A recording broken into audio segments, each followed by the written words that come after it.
김진태 강원도지사 당선인이 인수위원회 명칭을 새로운 강원도 준비위원회로 정하고 위원장에 김기선 전 국회의원을 임명했습니다. 김 당선인은 이번 주 내로 전체 인수위를 구성할 방침입니다. 국민의힘이 강원 지역 광역 기초의회 의석을 싹쓸이하면서 향후 의정 활동에 관심이 모아집니다. 자칫 의회가 집행부의 거수기로 전락할 수 있다는 우려의 목소리도 나옵니다. 원주에서 삼성 반도체 공장을 유치하겠다는 김진태 당선인의 공약을 두고 이행 가능성을 따져묻는 목소리가 나오고 있습니다. 관련 소식 취재했습니다. 강릉 지역 아파트 거래량이 전년도 대비 감소 추세로 접어들었습니다. 다만 가격은 오히려 상승하고 있는데 어떤 이유인지 자세히 분석해봤습니다.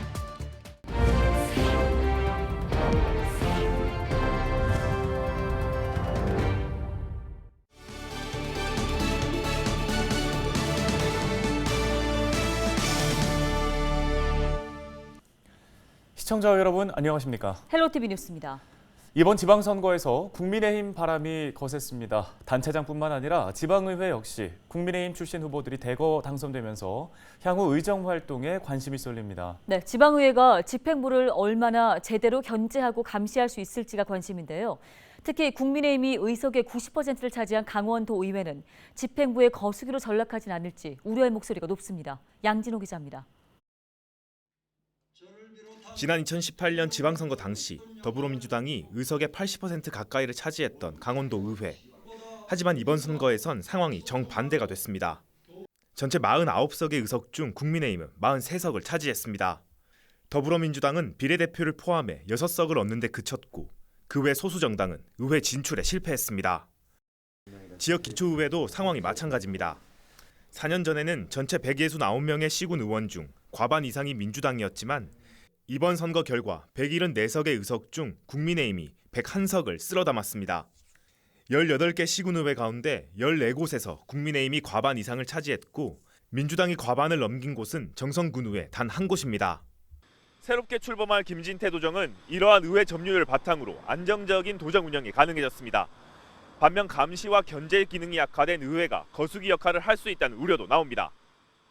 강원평화경제연구소는 최근 논평을 통해 지난 7회 지방선거에 이어 또 한 번의 지역 정치 쏠림이 정당만 뒤바뀐 상태로 발생했다며 지방의회가 집행부의 예스맨으로 전락할 가능성을 우려했습니다. 4년 전과 달리 민주당이 선택받지 못한 이유를 국민의힘이 반면교사로 삼아야 한다는 겁니다. 시의원, 도의원들은 자치단체장을 감시, 감독하는 기능들 이런 것들을 강화하지 않으면 전체적으로 잘못된 정책을 펴더라도 이러한 것들이 나중에 많은 이제 시민들과 국민들에게 원성을 살 수 있는 정책들이 나오지 않을까 하는 우려가 됩니다. 3주 뒤면 출범하는 민선 8기 강원도의회와 18개 기초의회. 주민들은 200여 명의 지방의원들이 집행부에 대한 내실 있는 감시와 정책 경쟁에 나서주길 바라고 있습니다. 헬로티비 뉴스 양진호입니다. 원주에 삼성 반도체 공장을 유치하겠다. 김진태 강원도지사 당선인이 이번 지방선거에서 내건 대표적 공약 중 하나입니다. 원광수 원주시장 당선인과 박정하 원주갑 국회의원 당선인도 같은 공약을 약속했었는데요. 네, 하지만 선거 과정 내내 중앙부처 산하기관이나 공기업도 아닌 대기업의 공장 설립이 자치단체장의 의지만으로 가능하겠냐는 의문이 제기된 바 있습니다. 당선인들은 과연 어떻게 생각하고 있을까요? 보도에 이다혜 기자입니다. 삼성 반도체 공장 원주 유치는 국민의힘 김진태 강원도지사 후보의 대표 공약이었습니다. 선거 기간 불가능한 약속이라는 상대 후보 측의 공격에도 김 당선인은 충분히 실현 가능하다며 자신감을 보였습니다. 당선 소감에서도 강력한 추진 의지를 재확인했습니다. 삼성전자 원주 유치 꼭 이루겠습니다. 먼저 원주를 반도체 클러스터에 편입시켜서 우리 새 정부의 국정과제로 추진해 나가겠습니다. 그러나 현재로선 풀어야 할 숙제가 많습니다. 우선 반도체 공장 입지로 지목된 원주시 불온면 일대는 한강수계 특별대책구역으로 지정돼 유해물질을 배출하는 공장은 들어설 수 없습니다. 여기에 지난 선거에서 대기업 반도체 공장 유치를 공약으로 내건 지자체가 강원도 외에도 전국 여러 곳에 달해 경쟁력 확보 역시 관건입니다. 김 당선인은 강원특별자치도법에 명시된 고도의 자치권을 활용해 규제를 완화하고 교통망 확충으로 입지 우위에 서겠다는 전략입니다. 삼성 반도체 공장 유치를 내세웠던 국민의힘 원강수 원주시장 당선인도 취임 즉시 실행에 나서겠다고 강조했습니다. 태스크포스 팀을 구성하겠습니다. 삼성맨을 영입을 하고 또 기획재정부 출신 인사를 영입해서 저희가 그 삼성 전자 반도체 공장 유치하는데 좀 더 체계적으로 접근하려고. 하지만 민간 기업의 신규 공장 설치가 지자체 의지만으로 가능할지는 의문입니다. 다만 윤석열 정부의 중부권 반도체 클러스터 조성 사업과 연계하면 현실성이 아주 없지 않다는 기대도 있습니다. 보궐선거로 당선된 박정하 원주시가 국회의원 당선인도 반도체 클러스터와 관련한 입법 활동과 기업 유치에 힘을 쏟겠다고 밝혔습니다. 힘 있는 여당 지방 정부를 강조해온 이들 후보들이 유권자의 선택을 받은 가운데 이제 대표 공약 실현 여부가 시험대에 올랐습니다. 헬로티비 뉴스 이다혜입니다. 김진태 강원도지사 당선인이 인수위원회 명칭을 새로운 강원도 준비위원회로 정하고 위원장에 김기선 전 국회의원을 임명했습니다. 김 전 의원은 19대 20대 국회의원과 강원도 정무부지사를 지냈습니다. 새 강원준비위는 이번 주 내로 각계 전문가를 포함해 인수위를 꾸릴 계획입니다.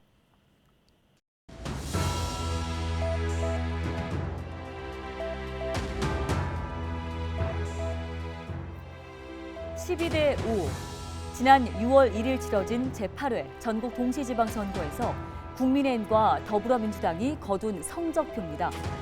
국민들은 견제보다는 안정을 택했다고 볼 수 있겠는데요. 이처럼 4년 전 지방선거와는 완전히 다른 정치 지형이 구성됐습니다. 유권자들이 4년 전과 다른 선택을 했다는 건 4년 동안의 실망도 있겠지만 앞으로 4년에 대한 기대감이 더 클 것입니다. 승리를 한 국민의힘은 축배부터 들 것이 아니라 유권자의 준엄한 명령과 감시의 눈이 있다는 걸 마음에 새겨야 할 겁니다. 앞으로 2년 후에는 국회의원 선거가 기다리고 있습니다.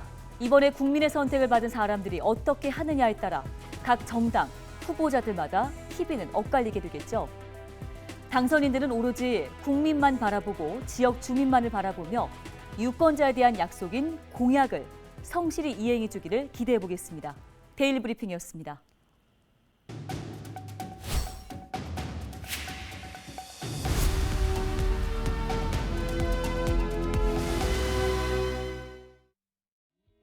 수도권의 영향을 받는 원주와 춘천 지역과도 사뭇 다른 모습을 보이고 있습니다.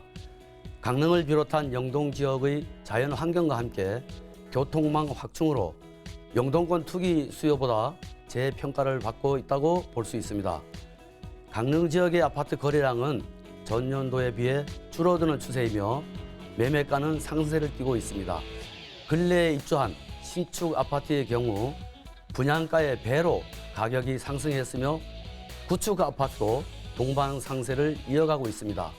신규 분양된 아파트 분양권은 매물이 없어 거래량은 감소하고 거래 금액은 상승할 걸로 봅니다.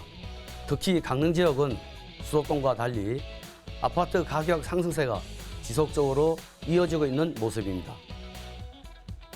토지의 가격이 상승하면서 거래량이 줄어든 상태에서 지역 특성상 해안 지역과 내륙 지역과의 가격 차가 크게 나타나고 있습니다. 또 지난 5월 18일자로 농지법이 강화되면서 더욱더 토지의 거래량이 줄어들 것으로 보여집니다. 현재 강릉 지역 재건축 단지의 거래는 감소하고 가격은 상승하는 모습을 보입니다. 먼저 교동의 이화, 매화, 이화 본동은 소규모 재건축 사업으로 호남 일주공은 정비구역 지정으로 취득세 중과 예외에 해당되어 다주택자의 경우 취득세율이 8에서 12%의 취득세 부담으로 거래량은 감소한 상태입니다. 거래 금액은 교동의 이화 연립, 매화 이화 본동은 1억 5천 선에서 형성되고 호남 일주공은 1억 6천에서 1억 8천 선에서 거래되고 있습니다. 특히 호남 일주공의 경우 3.3제곱미터당 1,300만 원을 넘으면서 급등세를 보이고 있습니다. 민간 분양 아파트의 경우에도 분양가가 3.3제곱미터당 1,000만 원에서 1,200만 원대인 것을 감안하면 매매가가 상당히 높은 수준을 보이고 있습니다. 재건축 단지만큼 투자에 있어 보다 신중함을 보이는 것이 좋을 것으로 보여집니다. 현재 강릉의 아파트 거래량은 정체되어 있는 상태에서 2024년 신규 아파트 입주하는 시점에서는 4,000세대 이상의 공급으로 거래량과 가격의 변화가 예상됩니다. 여기에 지난해에만 1,600세대가 사업 승인을 받았지만 아직 분양을 하지 않았으며 사업을 준비 중인 아파트 건설 사업도 4,200세대 가까이 됩니다. 특히 견소동 일대 700여 세대 아파트도 공급을 준비하고 있어 일면 올 하반기, 늦어도 내년에는 분양도 크게 늘어날 것으로 전망되고 있습니다. 2024년부터 당분간 신규 아파트 공급이 늘어날 전망이어서 아파트를 구매하시려는 실수요자와 투자를 위한 수요자들은 보다 꼼꼼한 전략이 필요할 것으로 보여집니다.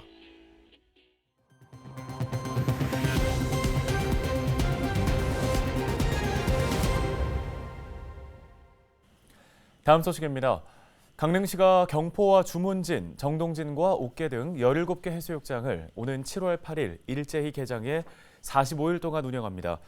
올해 해수욕장은 3년 만에 별도의 방역 조치 없이 자유롭게 이용할 수 있는데요. 경포 해수욕장에는 24시간 운영되는 종합 상황실을 설치하고 수상안전요원 72명과 인명구조 드론 등을 배치해 안전사고 예방에 총력을 기울일 방침입니다. 해양경찰청이 42년 전 강원도 고성군 앞바다에서 침몰한 경비정 72정의 인양을 재추진합니다. 해경청은 최근 72정의 인양 가능성과 방법 등을 파악하기 위한 현장 조사 경비 45억 원을 기획재정부에 신청했습니다. 이는 2019년 4월 72정 선체가 침몰 지점으로부터 1km 정도 떨어진 곳에서 발견된 이후 해경청이 추진한 세 번째 예산 신청입니다. 60톤급 해경경비정 72정은 1980년 1월 23일 고성군 거진의 배상에서 200톤급 경비함 207함과 충돌해 침몰했습니다. 이 사고로 72정에 타고 있던 해양경찰관 9명과 전경 8명 등 17명이 모두 순직했으며 유가족들은 진상조사와 선박 인양을 지속해서 요구해왔습니다. 화천군이 가뭄 대책 마련에 착수했습니다. 화천군은 올해 누적 강수량이 평년 대비 절반 수준인 127mm로 집계됐다며 5개의 인면 지역에 해갈을 위한 살수차를 배치한다고 밝혔습니다. 또 현재 추진 중인 소형 관정 개발과 하천 준설 작업을 서두르기로 했습니다. 지역 농민들은 지난달 모내기를 마쳤지만 가뭄이 지속될 경우 작물 피해가 늘어날 것으로 예상됩니다. 삼척시가 관내 농공단지 입주업체를 대상으로 물류비를 지원합니다. 이를 위해 사업비 3억 9천만 원을 투입하며 지난해 12월 말까지 공장 등록을 완료한 농공단지 입주업체 36개 업체가 해당됩니다. 물류비 지원은 지난해 생산 제품 직접 수송 물류비의 50% 범위 내에서 지원되고 신청은 오는 22일까지 시청 경제과에 접수하면 됩니다. 정선군이 사업비 75억 원을 투입해 건립 중인 치매 전담형 노인 요양시설이 하반기에 준공될 예정입니다.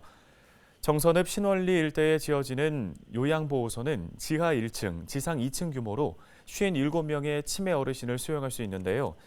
군은 지난 2017년도부터 1:1 맞춤형 상담 등 치매 노인 돌봄 프로그램을 실시하고 있지만 치매 전담형 노인 요양시설 건립은 이번이 처음입니다. 평창군 내 중소기업이 7일부터 나흘 동안 열리는 서울국제식품산업대전에 참가합니다. 지난 4월 선정된 기업 한 곳과 협회 한 곳은 박람회에서 건나물, 절임식품, 황태포, 오미자 가공식품 등 평창군 특산물을 홍보하고 판매하게 됩니다. 서울국제식품산업대전은 국내 최대 아시아 4대 식품산업 전시회로 군은 응모를 통해 선정된 기업에 박람회 부스 비용 전액을 지원합니다. 오늘 헬로티비 뉴스가 준비한 소식은 여기까지입니다. 네, 시청해주신 여러분 고맙습니다.